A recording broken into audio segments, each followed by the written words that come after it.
আজকের বর্তমান প্রজন্ম প্রচণ্ডভাবে নেশাগ্রস্ত।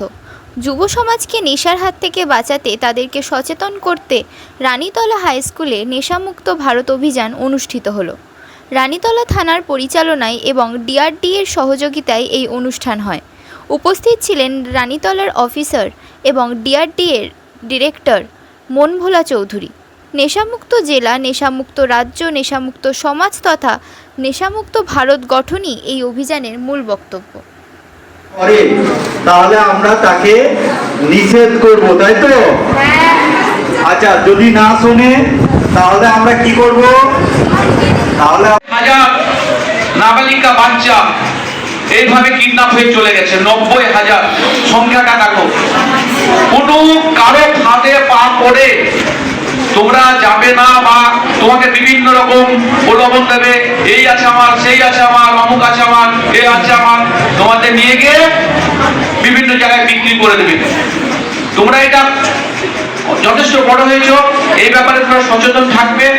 অপরিচিত ছেলের সঙ্গে হোক, মেয়ের সঙ্গে হোক, ফোনে কথা বললেও কথা বলবে না, বা তাদের সঙ্গে যাওয়ার তো কোনো প্রশ্নই আসে না। এই ভুলটা করবে না। তুমি যখন যাবে তখন বুঝতে পারবে তুমি কত বড় ভুল করেছো, তখন তোমার কিছু করার থাকবে না। আমি নিজে এই বছর গুজরাটে গেছিলাম তোমাদের মতো কোনো বাচ্চা মেয়েকে আনতে। আমাদের প্রতি বছর দিল্লি, বোম্বাই, গুজরাট এখানে গিয়ে আমরা যে একদম 100% পাই তাও নয়, আমাদেরকে ফিরে আসতে হয়। যখন ওই মেয়ে নিয়ে আসি তখন তার চেহারা দিকে তাকানো যায় না। তো মা, তোমাদের সকলকে অনুরোধ, এরকম ভুল তোমরা করবে না। তোমরা যথেষ্ট সচেতন, তোমরা ভালোভাবে পড়াশোনা করো, সমাজের মতো সমাজ গড়ে তোলো, এই আশা রেখে সবাইকে আমার আন্তরিক ভালোবাসা জানিয়ে আমার সংক্ষিপ্ত বক্তব্য শেষ করি।